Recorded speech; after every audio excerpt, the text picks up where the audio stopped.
Welcome to Exploring This Life. This is part 3 of our Berlin Ghost Town series.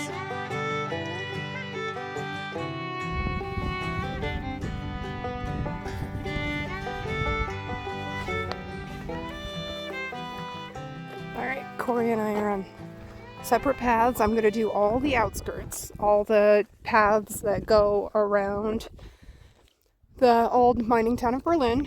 I've got a map. So I am going to be doing all of the out trails. And Corey's going to stick to the main section with the buildings. And I'm going to head back to where the mine was and hopefully find the cemetery. There are a lot of little plaques that I can read along the way. This was a 2-story building called the Clubhouse. It was used as quarters for visiting company officials and local supervisors that did not have families. The bedrooms were upstairs and the lower floor was a lounge. In the years following 1945, someone removed lumber from the partition walls, weakening the building, and it collapsed. But you can see all the lumber is still here.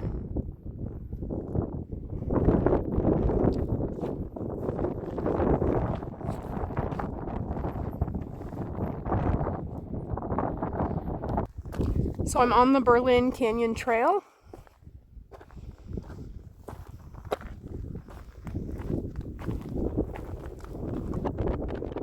Corey's down below filming at the assay office. I'll give a little history about the Berlin mine. The first assay report out of this Berlin Canyon was reported to have been in 1869, and this is according to one of the historical plaques on the buildings. And it wasn't until 1887 that the name Berlin appeared in any area newspapers. And at that time, it was just mentioned that the Cincinnati company would be treating Berlin rock in the Knickerbocker mill. In 1869, 4 men out of Ione leased the property from a guy named George Vetch, I think is how his name is said, and they started the Ione Mining Company. And Ione is a couple of miles away from Berlin. And on average at that time, about 15 men worked in the underground operations. So look, here is another one of those wheels that we saw near the fossil house at Dr. Camp's cabin. And looks like there was probably another one on this side that's missing, and I'm wondering if the one that was up there is the one that belonged here. Oh, that's an old wheel off of a piece of machinery. Yeah, it must have run some sort of belt for one of the pieces of machinery. So cool. I wonder if it broke and they quit using it, or if they got broke moving it. I don't know. Is it made out of cast iron? Is that cast iron? Yeah, I'm sure it is. Yeah, it looks like it. Just by the way it's pitted and whatnot, the texture. The Ione Mining Company used a horsewhim to extract their ore out of the ground and not a normal hoisting works. This hoist shack was built in the late 1930s, and it was made to house the gasoline engine that is in it. It was transported from a mine in Ione, but after it was put here, it was discovered that the carburetor was missing, and this hoist was never used.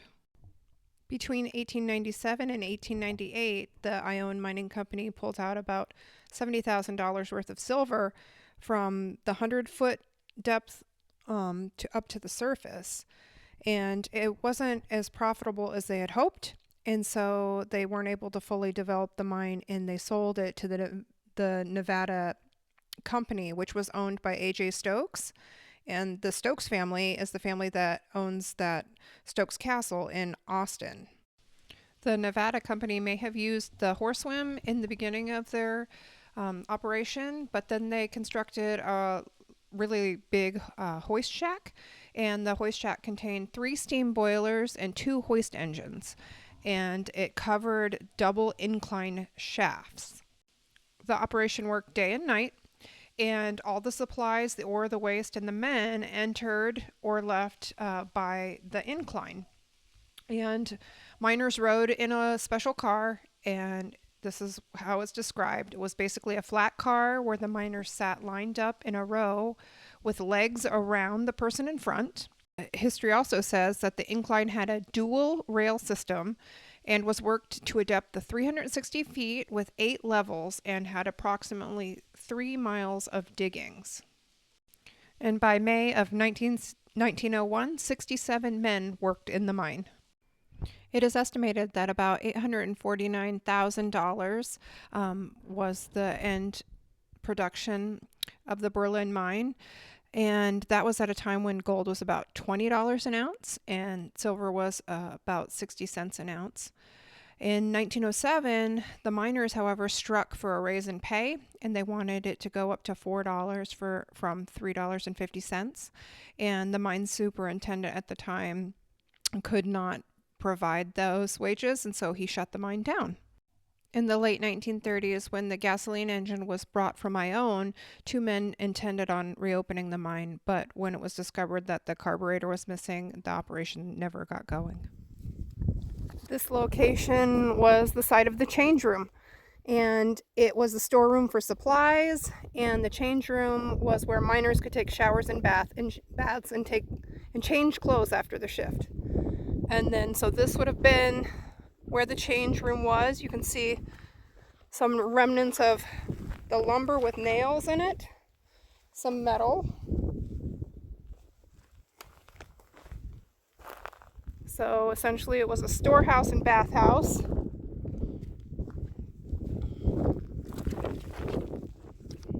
There is some ironwork in the ground here with pipes. And here's another mine. Looks like they've tried to close it in. But yeah, the entrance is very narrow if you could get in at all. This is the location of the weighing scales, and it was where the ore was weighed before it made its way down to the mill. The vein that was being mined was mostly quartz, and the thickness of the vein was between a few inches to over 8 feet thick. And the mine was producing 7 to 12 parts silver per part of gold, but the gold had more total value, and that's according to the historical signs along the way.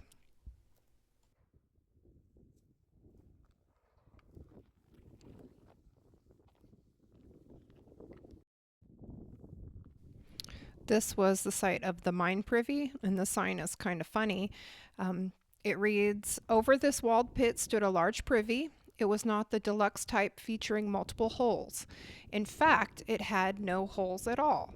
Instead, a wood rail extended from one end to the other on which a group could sit and balance their weight while they pondered, not too comfortably."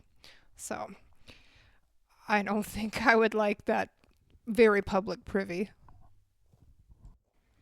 Right next to the privy is an exhibit for the sump car. And the sump is the lowest part of a mine, and it will often fill with water. And so this car would be lowered down on the same tracks that the ore carts would be lowered on, and then the tank would be filled with water through a check valve, which is located at the end. And then when filled, would be hoisted to the surface, and the water would be dumped out. We're coming up to the Western engine, and this engine was manufactured in LA by Western Gas Engine Company, and it was made in February of 1908.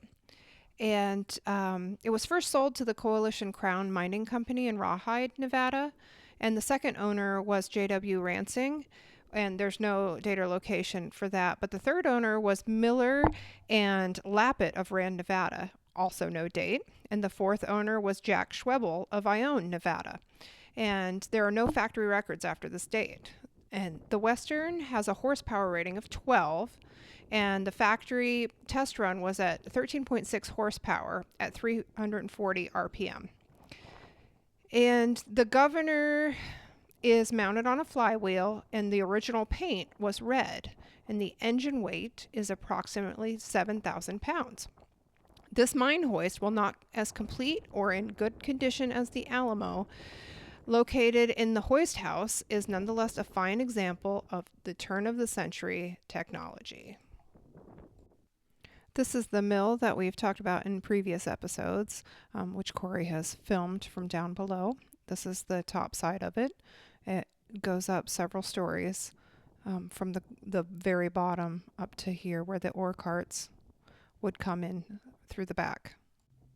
From this perspective, we're just standing on the other side of the western engine, and the placard on that works there just reads that Ray Teifel was a prospector, and it took him months to gather the materials, and he built the plant practically single-handed. It keeps on. Then it took more months of hard labor for him to dig and sort out the 12-ton shipment of ore from the thin ledges of these old diggings. The ore assayed at $42 per ton. After paying transportation and smelting charges, he received a net total of $250. In the early days, when the mine became polluted with carbon monoxide gas due to compressor malfunction, the shaft, or raise at the top, served as an escape route for the miners working in this part of the Berlin mine.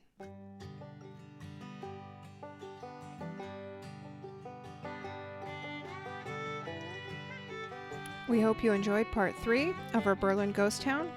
Come back for the next video, which will be our final video in the Berlin series.